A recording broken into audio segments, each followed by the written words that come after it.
Well, hello. Hello. It starts off right in 3D for everyone, just in case you were wearing your glasses. Right, All okay. Wow. But like we are on the other side. We're in the afterwards. Want to welcome everybody. Thanks for joining us. Hopefully you got a chance to watch the episode and see everything that was going on there. Laurie, what did you think? I liked it. I don't think I said anything that I would take back. So yeah, it was informative. And I liked Danielle's piece. I hadn't seen that, obviously, since it was cut together. So yeah, I like the connection. And I think for us, we like trying to show people the behind the scenes of, as we start thinking about this and how it connects to our world and how these things come together, trying to help people understand that sometimes these stories get scary because you talk about people that aren't there to defend themselves, like, well, the guy sitting behind you. I just want you to know, if you didn't have a chance to see the video, she was pretty kind to you, but I don't know, she might still owe you dinner. I would just say 50-50, you might still be able to squeeze a dinner out of it. All right, well, I'll take it. Welcome. How are you?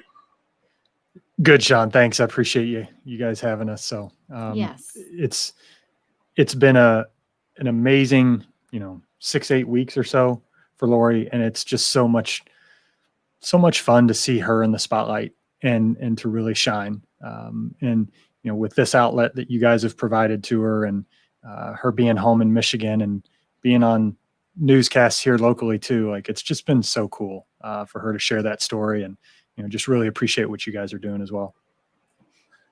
We appreciate what you all do too. It's hard to share your life. I mean, to put yourself out there and say, okay, this is who we are, this is what we are, this is what we're doing. And there's a level of trust. I can imagine she didn't give you chapters to read before she I made him read it. This is Josh, by the way. This is my husband. I guess we should have introduced him. Yeah, she didn't put the name underneath. That would be the producer's fault. I will speak to him afterwards. No. Yeah, I gave him several drafts. Some of the chapters specifically I wanted him to read ahead. Because especially the very beginning, it opens up with a day in our life currently. And I wanted to make sure I didn't miss anything, because there's a lot. For anyone that's read the book, it is exhausting just seeing what a Saturday for us is like. So I wanted to make sure I didn't miss some things, because it's our life and it's normal for us. So when you break it all down minute to minute, what we're doing, there were some things that I left out that I just naturally do, or he does. So he was a real help with writing it. So. And so she's off writing this book and thinking about what marathon she should be running next, or the Peloton and going for a ride. You're also special in the fact that you do the marathon thing, only you really go for the marathon thing as well. Like, how do you all find the time in a day? To me, one of my good friends that I run with, he said this early on. He goes, if it's important, you'll find a way. If it's not, you'll find an excuse. And so to me, if it's important, if that means getting up at 5 a.m. and going, so be it. If it means running at 8 or 9 o'clock at night, so be it. But the great thing, regardless of when that time occurred, is what happened in between with Laurie and Skylar and Kendall. And having been a runner before meeting them, it quickly became a priority for me, the family part. And that made everything else easy. That made it easy to find the time in the morning or in the evening, because I wanted to spend time with them. That's good. And I think even as we were doing the interview and as all the press come around us, it's really easy. Laurie, you so easily flow and let people know that's where you're at and the way that you feel. You don't hide that. You are who you are, and you hold that proudly. And I think that's a testament to your character, and I think it makes you an amazingly interesting person to interview, as well as an interesting author. Now, have you already started thinking? You had said you had another book in mind. Yeah. Actually, it was the first book that I thought about writing. And the minute I kind of thought about the concept of my childhood and writing about the dysfunction in my household growing up, I reached out to my sister and said, what do you think about, co-writing a book with me? Because although we lived in the same house, our memories of the situations are the same, but what we took away from them and our feelings and emotions are different. And we already wrote a large portion of the book. And it was interesting to get her sections back, and in a memory that I had, I did not process it the same way she did at all. And I was really, shocked by that. But we put it on the back burner for a little bit. I'm not sure why. I think it was just really emotional for both of us to dig back into the archives and drudge up all of those emotions and feelings. So the autism book came first. It was a little easier to write because it's our current life every day. So. Yeah. And I can now, your sister, and actually she's going to join us here. Your sister, She went to Ohio State, if I'm correct. No, God, she will die. She wouldn't have gotten in, Sean. No. Oh. No. Did she hang up already? Look at her face. That is just terrible. Love you, sis. No, Josh was the assistant golf coach at Ohio State. Oh, and, I get these things mixed up. I'm so sorry. Yeah, they have a low bar there for their assistant coaches. So she would be the savage sister of the two. Beth, actually, where did you go to college? My bachelor's degree is from the University of Idaho. My master's degree is from Western Michigan. There you go. And so you and Danielle here joining us. Hello, Danielle. How you doing? Hi, Danielle. Danielle is sliding into home with her time here in Michigan. She may end up in Idaho because she's driving all over the place. No, you want warm and sunny places. I have no idea what the weather is in Idaho. I don't even know if they have weather in Idaho. So you were working on the book together, and so are you ready to get back at it? Is that where we're at? Yeah, I think after going through this process, about it this weekend. Yeah. I think we both are in a good spot to do it. And like Beth said earlier, I already know the publishing process and how it all works. And so I'm ready to get writing. I think we've reframed how we're going to do it. That'll be more meaningful to other people, more focusing on the lessons we've learned. Right, Beth? So yeah, and we were just talking about how, or you were just talking about how, obviously we have the same experiences, but different memories and different things that we took away from it. And I think part of that is I'm older and I fit that classic older child mold when you're dealing with a child of an alcoholic. And I was the one who talked back.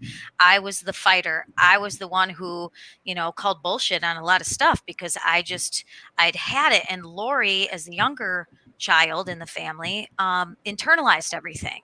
And so I think that was a conflict between the two of us, and one of the reasons why we weren't super close maybe in high school, because there was obviously some resentment or animosity because I wanted her to speak up and join me, and she probably wanted me to shut up and just follow the rules, even though the rules always changed every day. So I just want everybody to get along. I was the peacemaker in the Alateen description or whatever it is. Mm-hmm. I was the peacemaker, the comedian. That's that side of the roles, I guess. And so she puts herself in the situation where she has to grow, she has to blossom. Beth, how did you get to the part where all of a sudden you said, okay, I've moved forward and I'm in a place now where I can do anything pretty much, including write this book? Well, I think Laurie and I both took very similar paths. We graduated from Marshall High School, and I immediately went to Colorado with my boyfriend, who was my first husband. Well, my only husband, but we're divorced. And Laurie, after she graduated, she went to Ball State. So we got as far away as we possibly could, and then just kind of had to rely on ourselves and kind of grew that way. And then when I came back to Michigan to teach and to have my kids, I just decided that we talked about this when we were little, of, like kids do. I'm not going to do what mom did, or I'm not going to do what dad did, and I'm not going to be like that. And so we just kind of set in our minds that that's not who we were going to be. And we had no control over what happened to us when we were children, and we had complete control over how we were going to raise our own kids and, just be successful humans. Yeah. And I think for children of alcoholics or people that are living with someone that is an entrepreneur or any part of that spectrum, a lot of times it's really hard to get to that point where you just acknowledge, I can't control anything external. The only thing I've got, the only thing I can control is my perceptions of what's happening. Life is not happening to me, life is happening, and I just have to deal with it. And Danielle, I mean, we've been doing this, we've been teaching that for 5, 10. I mean, you're a lot older than I am, but so you've been doing it most of a little longer. But Danielle, this is I can only do this because we are separated. Like, she would be tearing my leg up underneath the table right now. Sean has bad karma because he picks on me. Ouch. Okay, that was a rib. Oh yeah, that was gonna. Yeah, go ahead. You can keep talking while I put that back. Oh wow. So, I loved the story, and I'm looking forward to finding your book, Laurie, and reading it. I love reading paper books. I always talk about that, and I have a nice little library formed, and I plan on, when I'm a campground host on my travels, I'm gonna have a little library for people to be able. So your book will be a part of that, because I'm definitely going to order it. And I'm looking forward to your next one. And someday I think I'm going to write a book about my crazy life and the time when I didn't quit, and when I was able to overcome so many different things, including learning from relationships when I was too young to even think about, let alone know what I was doing, to not giving up on my dreams, and saying, I love my job, I love my community, but I love myself just a little bit more. So I need sand between my toes and on my back. So yeah, we both were, when we were talking about writing the other book too, we did some, Google searches and just looked around. There aren't really many, if any, books written by children of alcoholics. All the books that I found were more technical, like therapists had written them, and it's all, just the typical jargon or whatever. So we wanted to give a perspective that is a little shocking of some of the stories, but that kids that are the people that you talk to, the youth that you guys talk to all the time, give them a resource of 2 women who didn't follow the path of the alcoholic. We both didn't become alcoholics. We both, kind of shy away from heavy drinking. We didn't marry alcoholics the first time or the second time. We just, we knew that that's not what we wanted for our lives. And we both pursued, college and master's degrees, and we've done all of these things. You're not a product of your environment. You can completely change all of that. And that's the message that we want to send to the youth that are going through this. There's a lot of kids, I'm sure you can weigh in much more than I can, that have homes like this, that, don't see a way out, maybe, that they're just going to follow in their parents' footsteps. Right.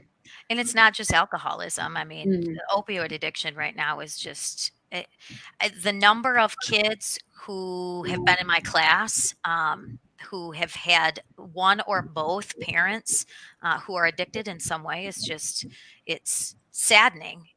I'm not shocked anymore by it, but it still makes me tremendously sad for those kids.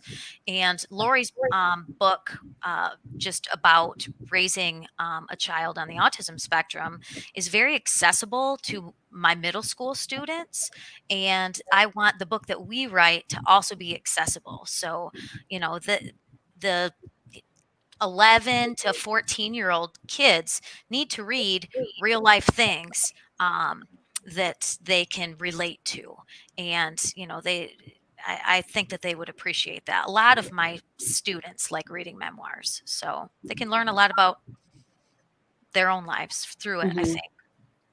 One of the things that just is always kind of been in my mind, just trying to figure out, we go through these experiences, and we watch these horribly dysfunctional family dynamics as a kid, and how do we help the parents out there who have lived that didn't see this is the way to appropriately show love, this is the way to appropriately have a spouse and connect and join with them? Where do you learn that at? Where do you get that connection, or that how did that come for you?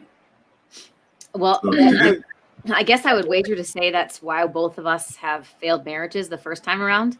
I mean, I can only practice marriage. I think we all have one of them. Yeah. Well, we kind of married the same type of person. We did. We didn't know it at the time, but we both actually married. Our first husbands were very similar. They were a few years older than us, very fatherly, kind of bossy, domineering, controlling, all of those things. And I guess I got married young too. I think Danielle, maybe you referenced maybe getting married at a young age too. I didn't know what I wanted for myself, let alone how to be a wife at 23 years old. So I've had to evolve. It took me 10 years of that marriage to find what I wanted and what made me happy, and to get the courage to just move on. And I'm super glad I did, because the marriage I'm in now with Josh is phenomenal. I mean, we're best friends.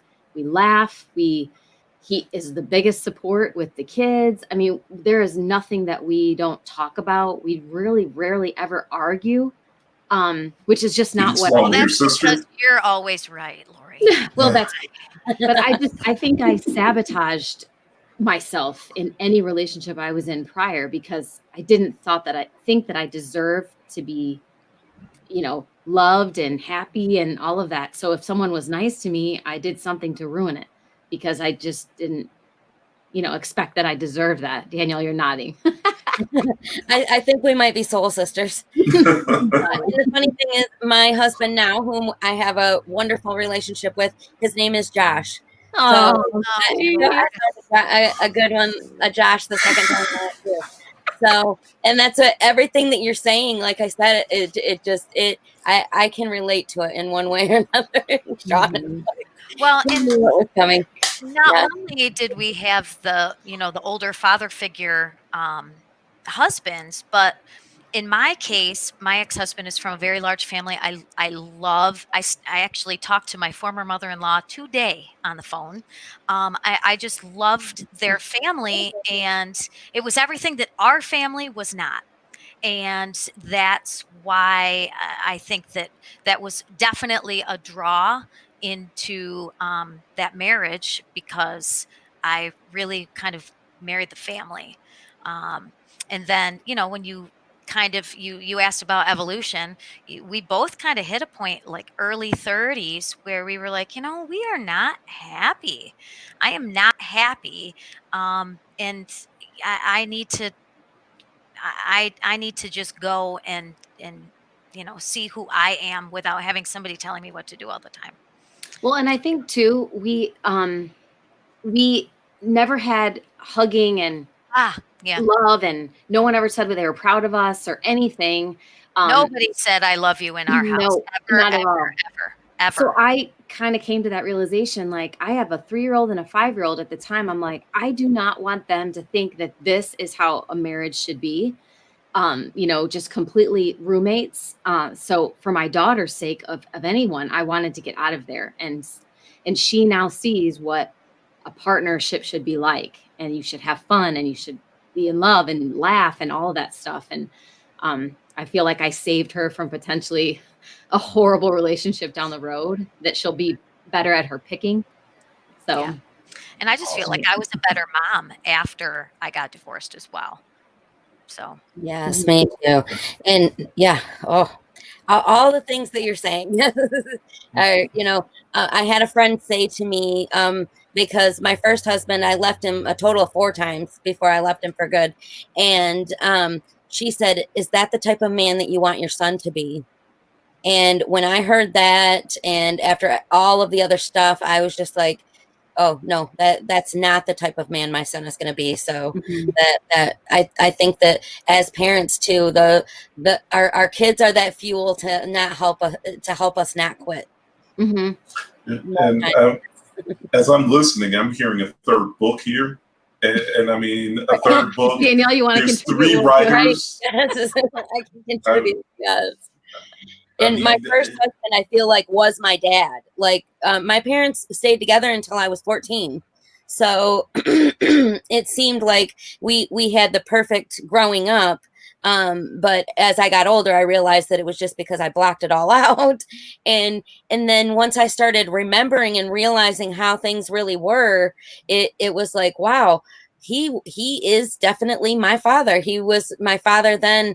And my dad has been has not drank in about 30 years, or about 28.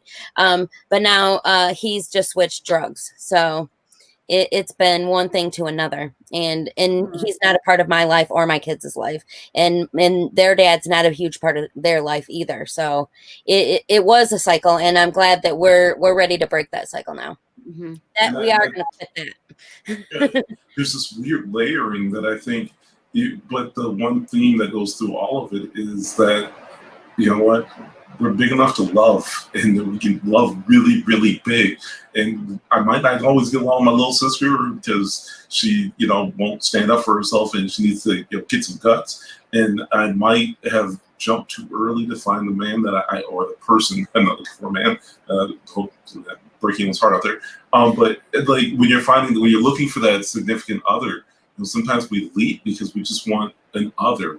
But that significant part is what really changes it all.